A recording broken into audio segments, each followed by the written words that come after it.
So Megan and I will be giving a joint presentation.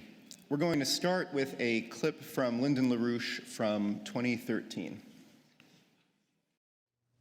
Well, the great obstacle to understanding all of this is, in a sense, elementary. The false assumption is that mankind is bounded by death. And that's the false assumption. This has implications, especially when you come to the human being, who is the only creature which presents the solution to this question. And that is, the common belief is that the imagination working within society creates ideas, and then when the person dies, the idea ends. That's the mistake. You could take the case of the human species as distinct from all other species. And the human species is the only species which has a willful role in history. That is to say, death as an act of a mortal death act does not limit the implications of the outcome and influence exerted by mankind as a living creature. Where does creativity lie? It does not lie in what most people think. It lies in the ability of the living individual to create states of existence, that is, the design of states of existence, to forecast what is going to happen. And that's the most precious thing for me. I grasp that. That's everything for me. And that's what we should hope for. Now, the error is the person says that when you die, you end. Well, that's not quite true.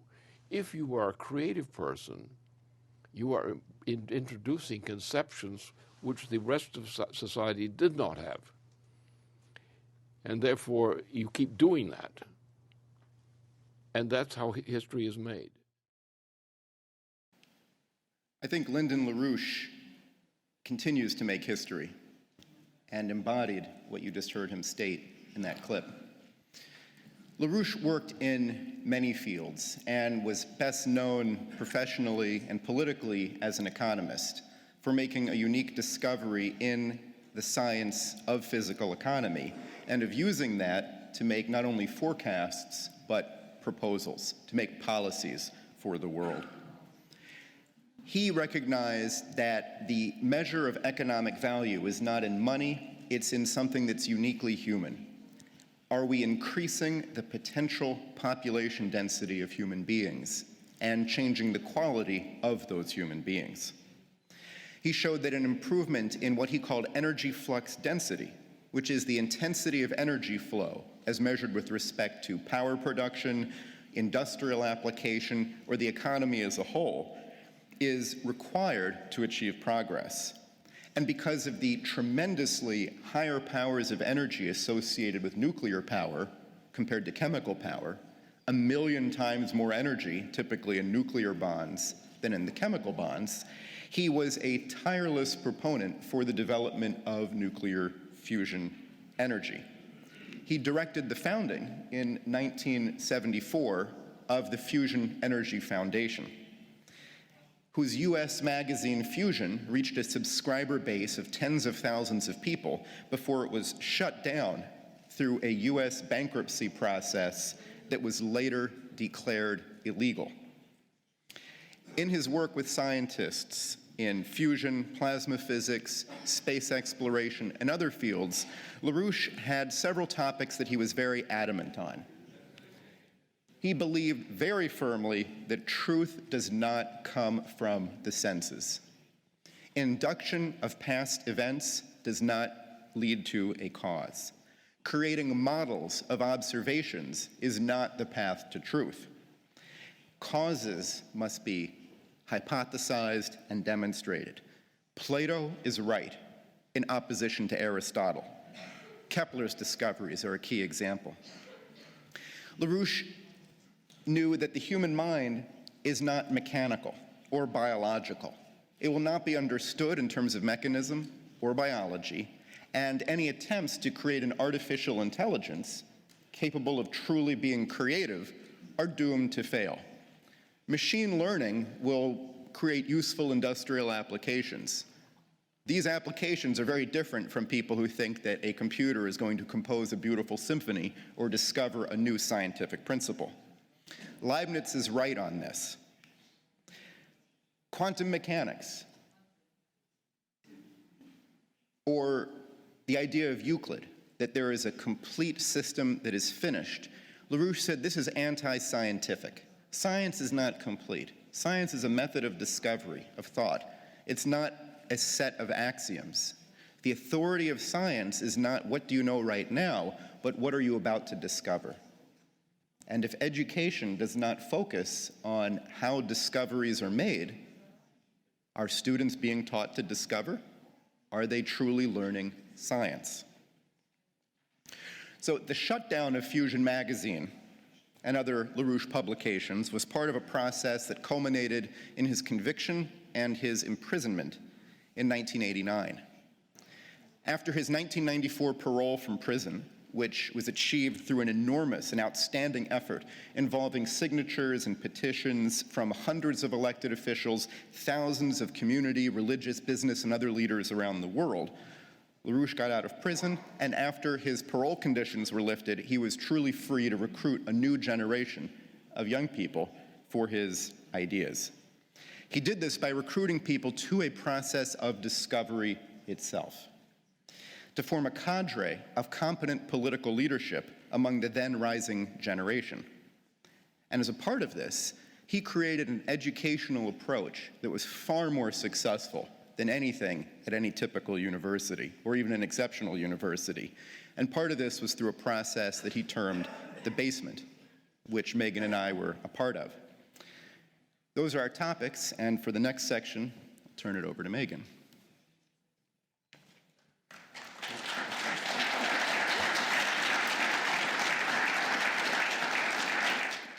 We already have a form different than what we think we see. Our functional form, the creative powers of mankind, are completely different. They're not based on what biology teaches us. It has nothing to do with biology the way it's understood. The human brain is not the source of human intelligence. It's the human mind. The brain is a tool used by the human mind. But we believe in what we see. We believe in what we can touch and see by our standard.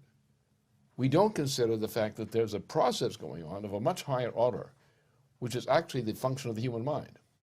And the function of the human mind can be defined precisely, but it cannot be defined by the ordinary biological terms of mind. Show me human creativity in a biological system, in the human brain system. Creativity as such does not exist. No animal has creativity. They have only biological development. Only the human being, of all creatures we know, has the voluntary capability of transforming the functional nature of a human being. This change in the functional nature of the human being is located in the concept of mind, not the brain. The brain is a tool used by the mind. It's a necessary tool used by the mind, but is not the location of the mind. And it's precisely that problem of failing to distinguish the brain from the mind. The mind is the essential element. The brain is a necessary tool of the mind. Creativity is in the universe. True human creativity is in the universe. What you just heard Lynn discuss, in my view, is one of his most important contributions to science and to human thought generally, and that is the subject of the human mind per se. This concept is one into which Lynn developed increasing insight over the course of his life, and one on which he placed great importance on his work with the basement. The human mind is not produced by the brain. It is not and never will be replicable by computer systems, no matter how complex. There is a function of the mind which cannot be accounted for or located within either of these lower domains. Lynn was convinced of this very early on, as we see in his 1950s opposition to the views of Norbert Wiener, already mentioned here today, whose theory of cybernetics claimed that all human and biological communication could be replicated by computer systems. LaRouche writes of this in a 1993 paper on LaRouche's discovery. Any idea in its guise, either as an original discovery or in its transmission de novo, as it might have been an original discovery, cannot be transmitted as a literal intent of the language medium employed, but only as the intent which reposes in the individual user of that language. The idea cannot be addressed by any formal analysis of the language medium employed. This predicament is a consequence of the fact that any true discovery corresponds to a formally absolute discontinuity in any system of deductive representation previously employed. Relative to language as such, true ideas lie only in the individual creative mental processes of each person participating in the communication. So by that statement, Lynn placed himself in and perhaps at the head of a long line of great minds, from Plato to Nicholas of Cusa, Kepler, Gauss, Riemann, Bach, Beethoven, Planck, and Einstein. All of these important thinkers maintained, either explicitly or implicitly, that it is the nature of mind to generate thoughts, creative hypotheses, that are not and could not have been derived from the experience of the senses, but come rather from our own inner conviction, our own imagination. The miracle, to borrow the words from Einstein, is that in some cases these inner thoughts of ours have a correspondence to the way that the universe actually works. They become the basis of scientific progress. On the other hand, what our senses show us, as Lynn insisted, are mere shadows. The seemingly concrete objects that we see, that we hear, that we touch, are they real?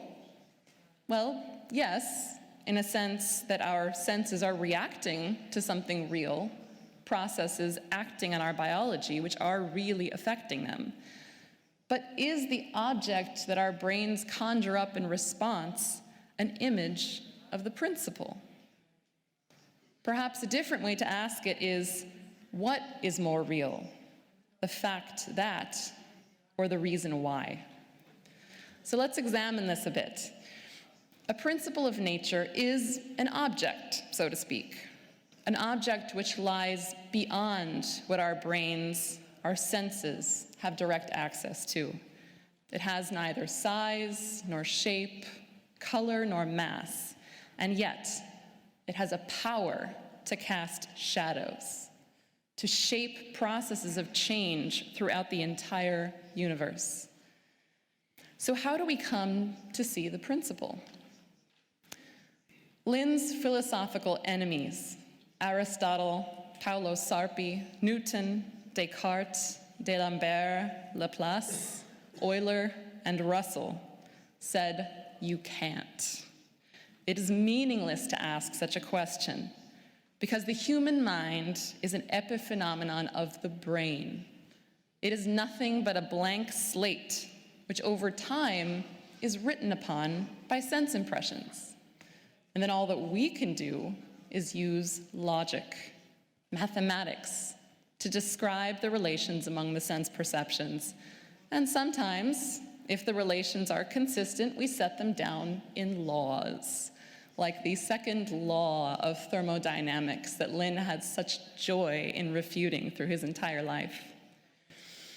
But that evil view is one which relegates man to the status of a clever beast. On the contrary, Lynn insisted that the human mind does have the power to know principles, not via our senses, not via logic, but through leaps of hypothesis and action in the imagination, in the mind, which is prompted not by the senses, but by the contradiction between sense impressions. And I want to give you an example that Lynn used often, especially around the Kepler project, which he assigned the first two basement teams, which I'll discuss later. And that is the contradiction between sight and sound. Johannes Kepler made a hypothesis, a first hypothesis, in 1596 of the universal principle governing the solar system. And his hypothesis was one of the structure of the planetary orbits, or the reason that each planet took its particular distances from the sun and not other ones. Kepler said that this reason was coherent with the principle expressed in the geometry of the five Platonic solids. This is a principle of the organization of space, which is accessible to our sense of sight. And here you see a nested series of the five solids as a drawing commissioned by Kepler, which create a unique set of distances from the common center, which are represented in this diagram by the circumference of the spheres, which separate the solids. Now, Kepler, who was 25 at the time, knew that although the proportion of the planets' distances matched those dictated by this geometric principle very closely, they were not a perfect match. There were discrepancies. He also knew that his idea, already at the time, that the sun was the cause of the planet's motions, needed further refinement. Now, it took him nearly 25 years to make that further refinement. In his last major work, The Harmony of the World, Kepler demonstrated that the distances of the planets, while still reflecting the geometric ordering principle, are not the primary parameter. Rather, the distances are a function of the planet's motions. And the reason that the planets take the particular motions that they do is because, as a system, the planet's motions reflect the same ratios as those found in the developed major-minor musical system, a tempered system later demanded by the compositions of J.S. Bach. That is, each planet's changing motion corresponds to a pair of notes in the major or minor musical scale, a principle of the organization of space accessible not to our sight, but to our sense of hearing. The planet sings its pair of notes in harmony with itself and with its neighbors, and it makes slight adjustments to the tuning, just as a choral singer must, in order to be in tune with the whole ensemble. This tuning is a physical process which cannot be represented in a fixed mathematical system. But if you ask any singer in a chorus or any orchestra musician, it has a definite, knowable existence. So, what do these two incommensurable but overlapping domains of sight, as we see in geometry, and sound, with musical harmonies, tell us? Is the solar system a geometric system? Is it rather a musical system? Perhaps the best answer is that the solar system is reflective of both, but is neither. The way that Kepler resolves this is by putting himself, and hence also you and me, in the shoes of the Creator. Can we conceive of the single creative action or thought that would of necessity unfold into this set of planetary motions? Can you think the thought of God, something which cannot be seen but only experienced in the mind, which must be casting this shadow into the physical universe? Kepler's new hypothesis, which we today name universal gravitation, has given mankind incredible new powers over the physical universe. The human mind, as a unique category of creative process which uses the brain as infrastructure, can develop new ideas which resonate with the universe in such a way that we increase our abilities within it. This, upon which Lynn put primary importance, is the basis of science, of poetry, and of economics, as we'll hear from Jason.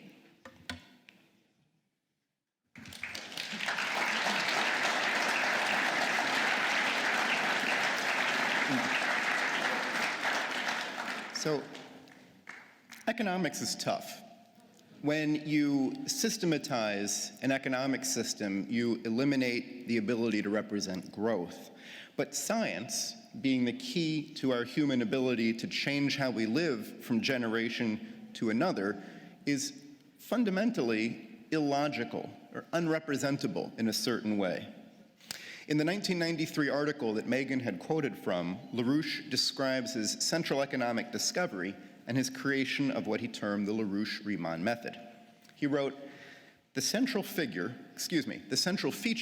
of my original contribution to the Leibniz science of physical economy is the provision of a method for addressing the causal relationship between, on the one side, individuals' contributions to axiomatically revolutionary advances in scientific and analogous forms of knowledge, and, on the other side, consequent increases in the potential population density of corresponding societies. These discoveries were initially the outgrowth of a 1948 to 1952 objections to the inappropriateness of Norbert Wiener's application of statistical information theory to describing both the characteristic distinctions of living processes and of communication of ideas. I countered with a contrary, non-statistical definition of negentropy, which he later called anti-entropy. That was the initial core of my discovery up to the year 1952. Yet up to that point, the appropriate mathematical representation of such a form of physical economic negentropy was still wanted. The third step, taken in an intensive 1952 study of Georg Cantor's 1897 Beiträge, opened the doors of the transfinite domain upon a fresh insight into relevant features of Bernhard Riemann's contributions. Thence, the applied form of my definition of physical economic negentropy acquired the title of LaRouche-Riemann method.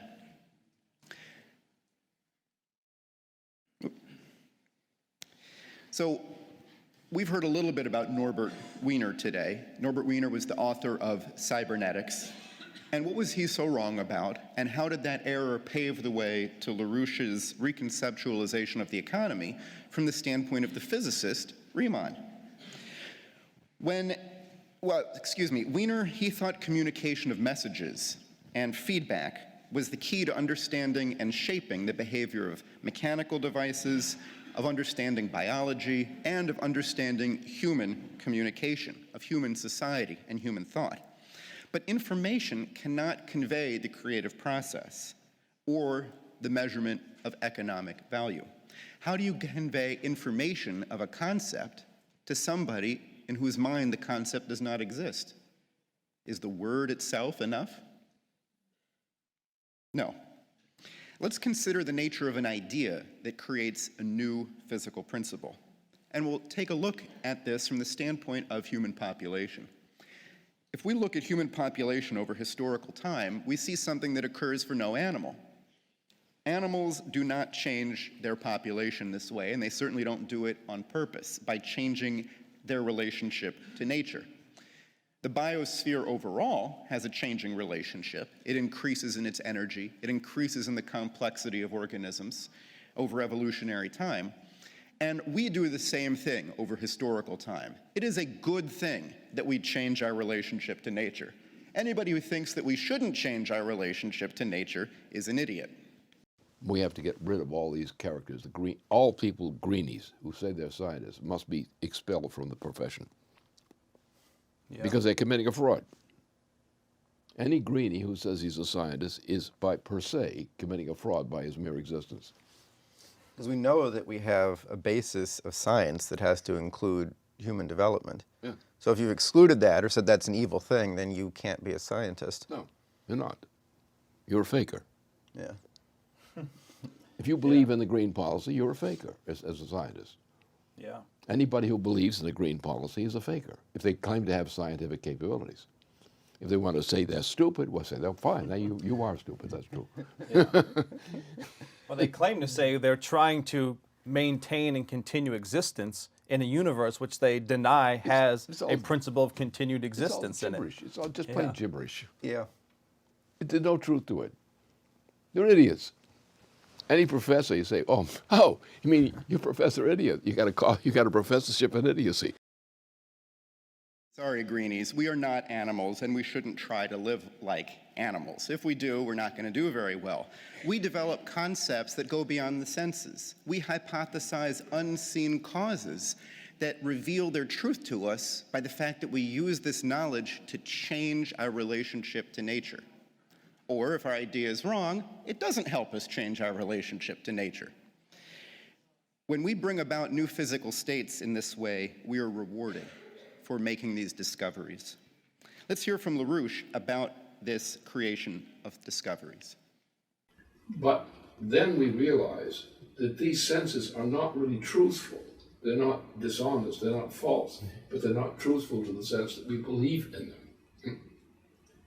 Because what we actually do, as is beautifully illustrated by the work of Kepler, both with the whole idea of the vicarious hypothesis, but then the application of that same principle to the discovery of gravitation. No? Because you take two sensations, one sight, principally sight, the other music, harmonics, and you contrast them. Now, what's the relationship of gravitation as a concept to these two sense perceptions that you employ to define gravitation? And what is the genius now of Kepler? Because there is no deductive relationship between sense perception and gravitation. So these kinds of aspects of fundamental scientific discovery indicate that the human mind is located in solving the problems which are represented by sense perception. The principles that you discover are not located in sense perception, but it's like a shadow-like, sense perceptions are like a shadow-like reflection of reality. And my thesis, the whole thesis, is essentially that core point. That we exist, that is to say, we who represent the mind, not the shadow, we who represent the mind find our identity in what we call scientific discovery, as contrary to sense experience. And so it's the same function by which we discover a principle as such, as a principle, which is the location, or should be, the location of our sense of personal identity. It's the act of discovery as typified by Kepler's discoveries, which is a perfectly good example of this because he was so extensively painstaking in dealing with this question of gravitation. So extensive that you actually have to, with him, you are reliving his process of discovery. And this process of discovery is, hey, that's him. That's his identity, it's his personal identity, is this discovery. And there is where the truth lies. Where we Slavs, who don't think like that, we assume that the sense objects per se are us. That our direct experience with a sense object as such is us, is our knowledge. Whereas when you think in terms of science, it's typified by this case of Kepler's discoveries. First, the question, the very idea of the vicarious hypothesis. The very idea of the vicarious hypothesis poses a question. And the answer is applied in the concept of discovery of gravitation. Gravitation, the discovery of gravitation, typifies his person. rather than the shadows of mere sense perception. And my point is that if we want to understand ourselves and understand society, we have to think in those terms of reference. Think not in terms of sense certainty, but think in terms of sense uncertainty. That what we call sense perceptions are what? Well, we know what they are. Biologically, we know what they are. Chemically and biologically, we know what sense perceptions are. But that's not us. It's the insight into different, contrasting kinds of sense perceptions, which show you the presence of the universe as an active principle. So therefore, who are you? If you are real, you are the person who is experienced the discovery. And therefore, scientific discovery, in principle, is the essence of human nature. Of actually human nature. Huh? Yeah, and then you say, so we're going to measure ourselves then, not against, compared to other life, currently present only. You have to measure ourselves against where are we supposed to be going. Well, which is where are we discovering?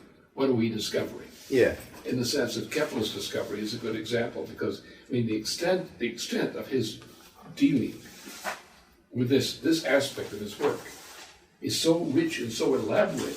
I mean, he comments on himself constantly. Mm-hmm. He's correcting himself constantly. He's conscious of his process of discovery constantly.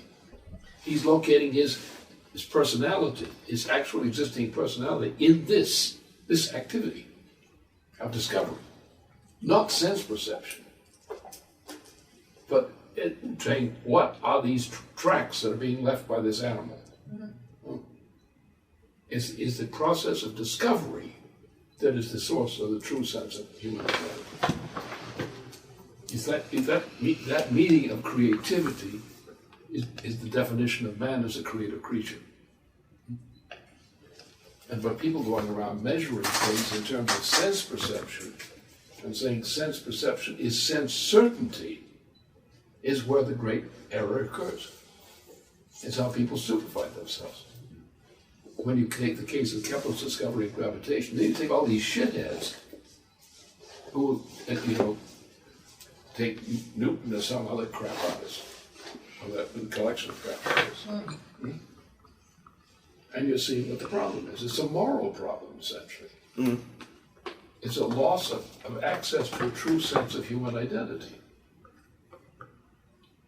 Your nature is not sense perception. Sense perception is the footprints of the animal. It is not the animal. But that's the point of the whole thing, the whole argument, the core point. So as we develop a greater...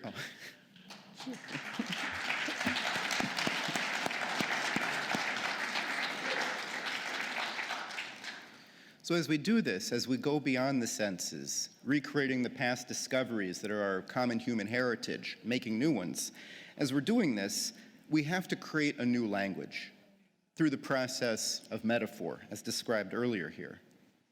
When we communicate concepts that do not exist in the previous language, or any combination of terms in the previous language directly. Here are 3 examples that LaRouche referred to frequently. The first is the doubling of the square. This is a geometrical problem posed in Plato's Meno dialogue, and when the problem is solved, a square is created that has double the area of an original square. If you ask about the size of this square, how large the length of its side is, you wind up with a number that you can't express. And the invention of a new language, you say the square root of 2, when fractions don't work. The world of fractions is not enough to describe this simple geometrical construction. So a mathematician might say, therefore it is impossible, whereas somebody doing something physically said, but I just made it. You have to change your system if you can't understand what I just made. You can't be stuck in the past. Or think about the work of Lavoisier and Mendeleev in redefining and advancing chemistry. Lavoisier said that he wanted to recreate the language of chemistry because it made very little sense. Mendeleev went beyond this and developed a whole new theory. When they did this, they found that the previous language was insufficient. The language of physical properties, like color. So coal has a color. Diamond has well, it's clear. It almost doesn't have any color. They're definitely not the same color. They have different hardnesses, different densities. But to Mendeleev, they both partake of something that was new, a chemical element called carbon. Carbon does not have a hardness, a color, a density. Carbon doesn't really have any physical properties.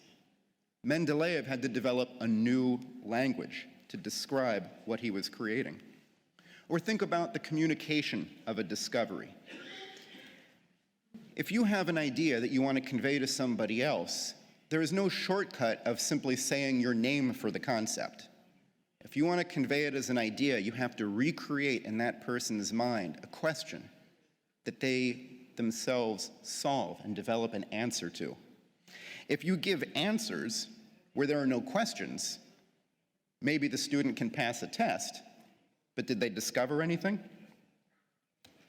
So this process of creating new ideas through contradictions among perceptions, through shortcomings in language, this was employed by Nicholas of Cusa, the founder of the Renaissance. This is what Kepler did through the vicarious hypothesis that LaRouche referred to in the clip that we just heard, where he showed the impossibility of trying to understand the planets in terms of mathematics, in terms of circles and constant motions. This was used by Fermat, who went beyond the language, the separation of space and time in his discovery of the motion of light. And it was also the musical approach of great composers. It is not the conveyance of information, as Wiener said it would. Discoveries require hypotheses, not kissing someone's ass. Sense certainty is not truth. It's a phenomenon, not truth. Mm-hmm. Just the way that Riemann, in front of his friend, his teacher, his mentor, Gauss, was very happy with what he did, with that hybridization, because it destroyed everything in these idiots. Every one of these idiots. And none of these idiots, practically all opponents of Riemann were systemically idiots, but intentionally so. Yeah. Because they wanted to be approved of. And they lied in order to get approval from given authority. Mm-hmm. And they're still doing it in universities today. It's a little more shameful today than it had ever been before, that's all. Yeah. What similarities exist between the challenge of communicating a discovery of principle and understanding the economic value of such a discovery of principle? So economists like to assign value to things. A ton of steel has a certain value. A train load of food or of clothing has a certain value. But what is the value of the creation of new ideas that change our relationship to nature? What is the value of the invention of the steam engine? Not a specific steam engine. What is the value of this discovery, of this creation? How valuable was the development of metallurgy and leaving the Stone Age to go into the Bronze Age? $1 million? A trillion? You know, currency doesn't express it. What was the value of Mendeleev's creation of chemistry? What's the value of nuclear physics? Any attempt to express the value in terms of the old economy necessarily fails, because a society that's equipped with the new discovery can create all sorts of things that could never have been reached before.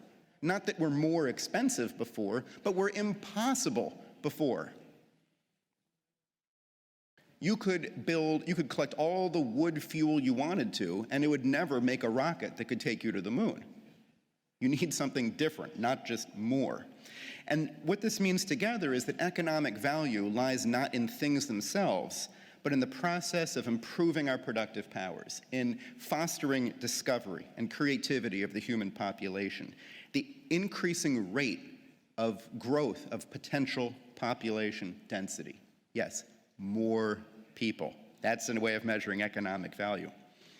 So looking for a mathematics that could express this anti-entropic principle of development is what directed LaRouche towards his discovery of the value of the work of Bernard Riemann. And I'll just say two things about this, since it's not the focus of this whole presentation. First, Riemann developed a means to look at a series of mathematical transcendentals, of shifts in language, each going beyond what came before. And second, Riemann furthered the study of what today we call topology. Riemann discussed changes that are irreducibly non-localizable. A change that doesn't have a specific location that it occurred, or a size, a magnitude of its change, but a change only thought of in terms of the entire space being different as a whole. You can squash a sphere into the shape of a microphone or a watermelon, but unless you actually puncture it, you can't make a bagel or a donut. Are there changes in the economy that no amount of stretching and shifting can represent, but only a fundamental change in the entirety? Yes. It was from considerations like this that LaRouche developed the LaRouche-Riemann method. And it's not an armchair or academic exercise. LaRouche insisted that to truly understand economics, you both have to have an intent to improve the economy, and you also have to have an internal experience of that process of discovery itself. You have to know and feel what that means. He built a social process to ensure that his new collaborators would be able to develop such an internal experience. Megan will say more about this.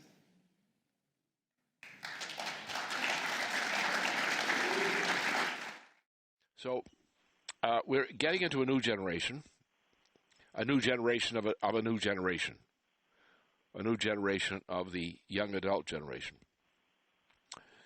in which we are attacking by this method, beginning with the case of Kepler, which is what we're doing essentially. We're replicating the core of Kepler's discoveries as something to be re-experienced rather than described. And the team of 4 odd here are working through the new astronomy for this particular purpose. What we're trying to make aware, make conscious, is that the universe is not run by mathematical formulas.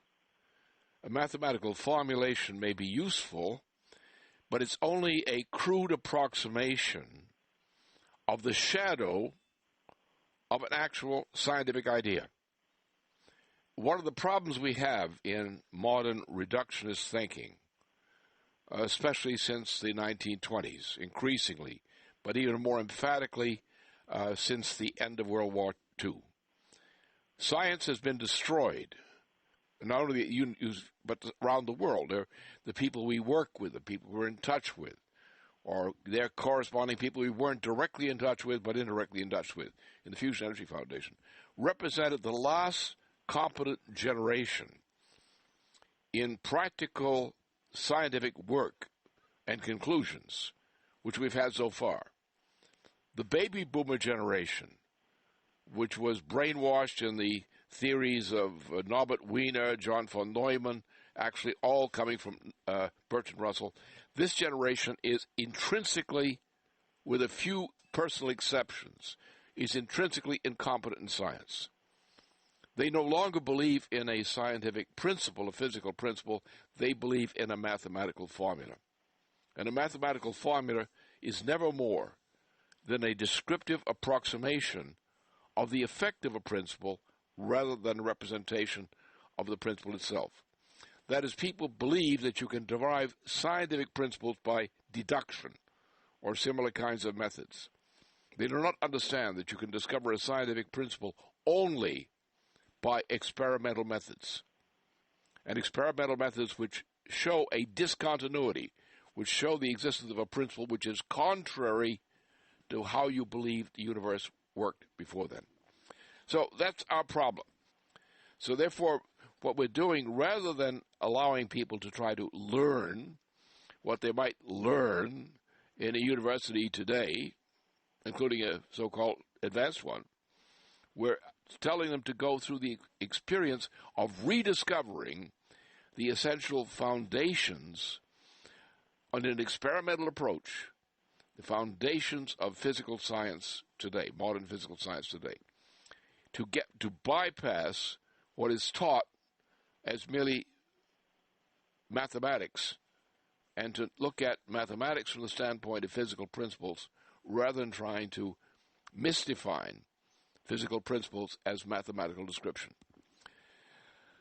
That's the essence of the matter, because this new generation, which many of you represent, the generation of between 18 and 30 approximately now, you are the future. The present world system is going to disintegrate now. It's in these coming weeks and months, it will disintegrate. And the question is, what is the new system which will replace it? Will it be hell? Will it be chaos? Or will it be something viable? So the trick is to skip the failed generations on this account, to go back to the fundamentals of the founding of modern European civilization and to its more ancient classical Greek origins, and to develop a generation which can lead in putting humanity back on the track. Early 2000s, Lynn began recruiting a youth movement among my and Jason and Sebastian's generation. This was a period when the world was going through a series of dramatic shocks. The monetary crises of the late 1990s were followed by the election of George W. Bush and Dick Cheney in the United States, followed by the 9/11 attacks and the dropping of American bombs on Afghanistan and Iraq. Young people across the world began responding to the clear voice of leadership that Lynn was providing in an increasingly chaotic world, which was seemingly driven by reactions to events rather than an outlook for the future. However, Lynn quickly identified, as you just heard, that if this generation was not to make the same mistakes as their parents, they would need an education. And he said that there had to be, quote, a different culture developing in the leadership of this generation, a culture which is intrinsically superior to that of the general culture of the earlier generations. And so, Lynn's 2004 presidential campaign and the decade that followed were run as what LaRouche once called a combat university on wheels. And early morning presidential campaign literature distributions were followed by mid-morning chorus rehearsals. Evening phone outreach was followed by late evening readings of Plato, work on Gauss's fundamental theorem of algebra, and on constructive geometry. The challenge was always, how do you know something? Not what facts have you memorized to regurgitate on the test, or what do the authorities think that you should say? But the standard was, can you prove it for yourself? Have you made it your own discovery, and can you teach others? So here are a few photos from that time. This is Lynn addressing a youth seminar on the East Coast.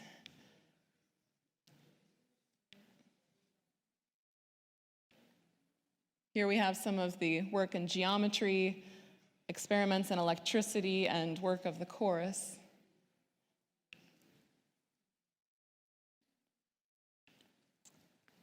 Now, in 2006, a team of 4 members of that youth movement, which included Jason, began working under Lynn's direct supervision on creating computer animations of processes within the economy, economic cycles. However, in short order, Lynn turned the tables and gave the team a new assignment to master Johannes Kepler's New Astronomy, which is 600 pages long, and to create a series of pedagogies to teach it to others. Now, this team deployment came to be nicknamed the basement for the glamorous reason that our office was in LaRouche's basement. And after several months of this work, a new team, of which I was a part, was brought in to master and teach Kepler's harmony of the world, followed by another team to master Gauss's discovery of the orbit of the asteroid Ceres. And another team followed, which was initially focused on the work of Bernard Riemann, which had been so central to Lynn's own discoveries, as you just heard. And this team's work eventually expanded and branched into broader areas of investigation, with Jason and I both returning to the basement. With Lynn, and prompted by Lynn, we had the great privilege of participating in projects to investigate the work of a number of great geniuses, including Leibniz, Fermat, Vernadsky, Pasteur, Einstein, Robert Moon, Friedrich Schiller, and J.S. Bach. The basement worked with Lynn on projects to explore the principles of the evolution of life on Earth and its relationship to the galaxy, the principles of the well-tempered musical system, new economic platforms for water management and for weather modification, the defense of Earth from asteroids and comets, and physical economy as mankind's increasing mastery of physical chemistry. There are many others that could be added to that list. In this process, Lynn looked to bring out the best in each person. He looked not at their flaws, and we have many, but he looked for that person's strength. He pushed people to take leadership and to do important breakthrough research and scientific work that would not only upshift the individual, but encourage them to make a contribution to the progress of humanity as a whole. Now, at the same time, Lynn emphasized the importance of the social process, the discussion process, which would often yield much more than the sum of its parts. You've heard an example. Jason played a clip from one of these discussions with the basement. And I'll say that one of the most wonderful things was arriving at that basement office early in the morning to be told that Lynn had just gone to bed, and he had been up all night writing a paper, and he had left copies on our desks for us to consider for the day's work. Under his leadership, the basement process, which was not limited to the individuals working out of that basement office, produced a number of pedagogical websites. Here's an example. Websites on Riemann, on Kepler's harmony of the world and the new astronomy, on Gauss's orbit of Ceres, of the pentagramma mirificum, and there are many more. The basement led classes and workshops around the country on subjects from the work of Kepler and Gauss and others you see here, to the paradoxes of evolution, to the sensory domain versus the mind. We attended and intervened into scientific conferences on space, on fusion, on asteroid defense, space weather, and formed relationships with many of the scientists in these various fields. And here you see Jason speaking at a conference in Prague in 2009 on the 400th anniversary of Kepler's new astronomy, where he made quite a stir. Through this process, Lynn shaped politics and science in the United States and internationally in such a way as to demand that political discussion rise above the level of current events and take its rightful place on the stage of real history and the ideas that shape it. As critical as that was then, it is urgent today. And with Lynn no longer here in person, this places a great challenge and a great responsibility on all of our shoulders, which Jason will tell us about.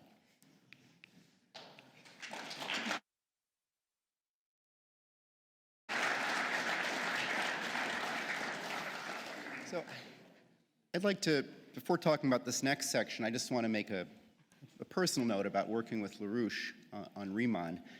when I came back to the basement to work as part of the Riemann project, I was really having a very tough time in my life.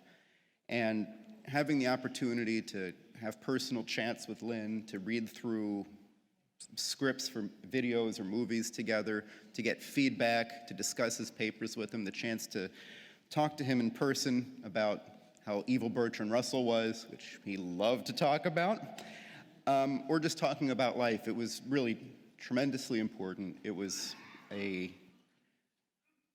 great opportunity that I'm very grateful for. And while he was very demanding, obviously, he was incredibly loving. He absolutely cared about the potential in each person.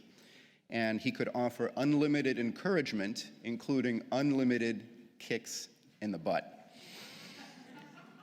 which was an honor to receive.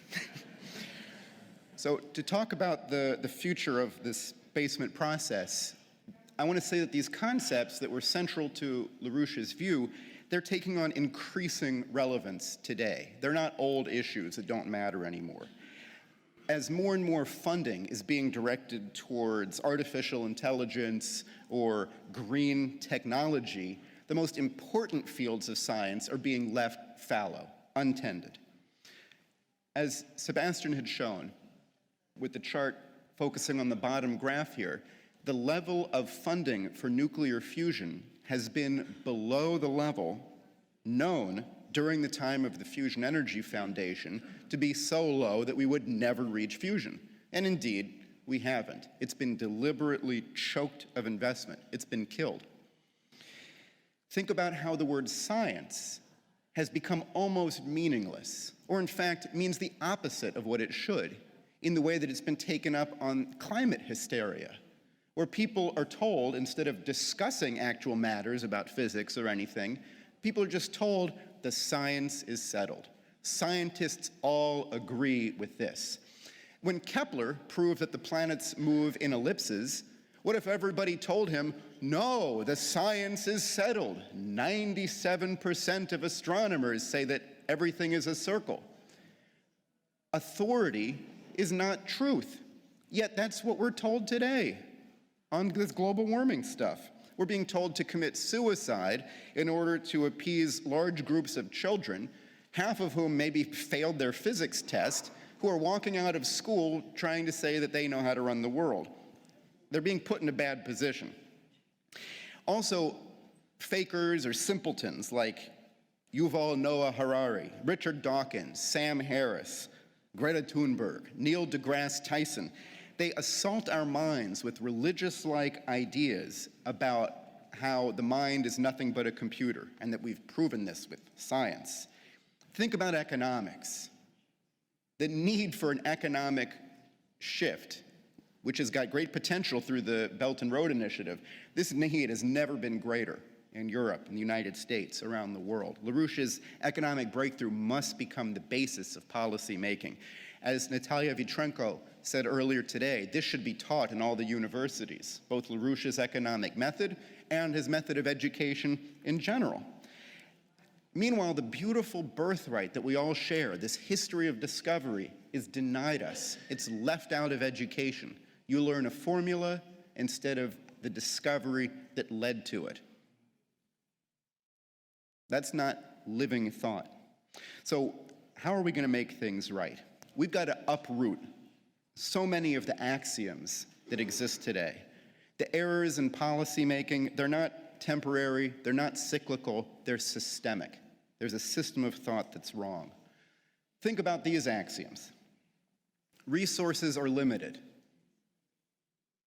Many people assume resources are limited. Also, what is a resource? There's an axiom that there are things that exist out there.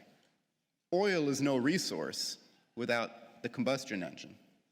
Uranium is no resource, not a useful one, without the discovery of nuclear science. We create resources. Animals do not. We create resources. People believe in the second law of thermodynamics. LaRouche says it's unconstitutional. It should be repealed. It's a legislative law. It's not part of the universe. The universe is not entropic. It's not winding down. It grows. We're a part of the universe. We develop new forms of power, new forms of insight. People believe that logic is the same thing as reason. I'll tell you something. The Vulcans never would have made a spaceship.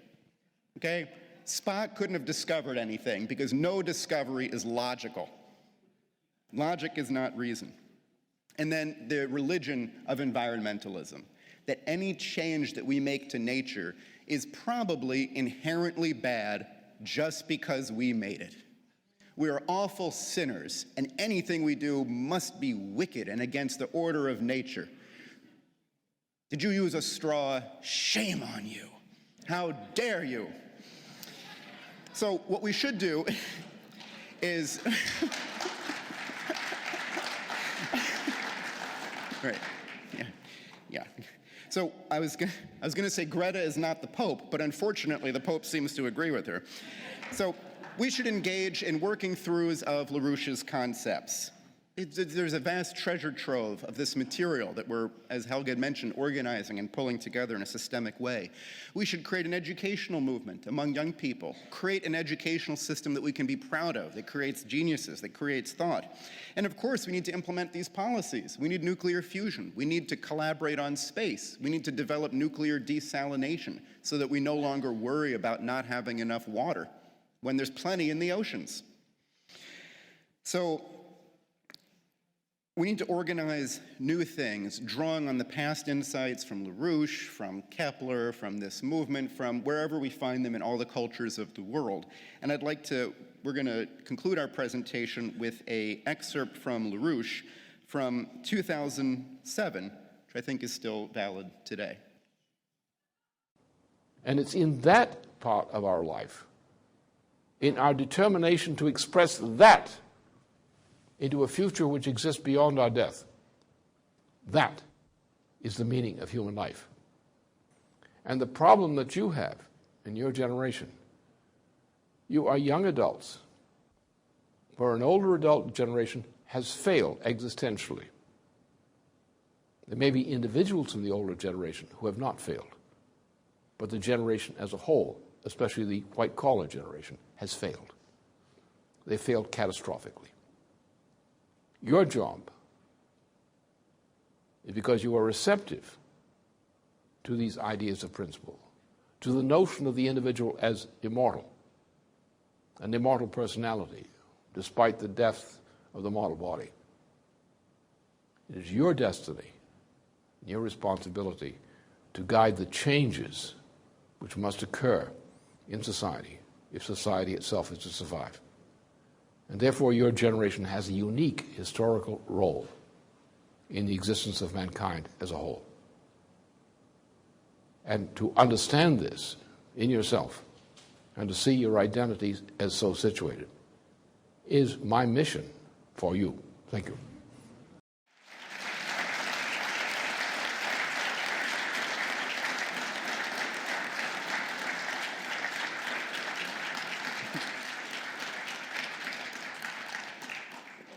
And so I think we should all commit ourselves not to kissing ass, but to kicking it, and to take up the mission of LaRouche ourselves.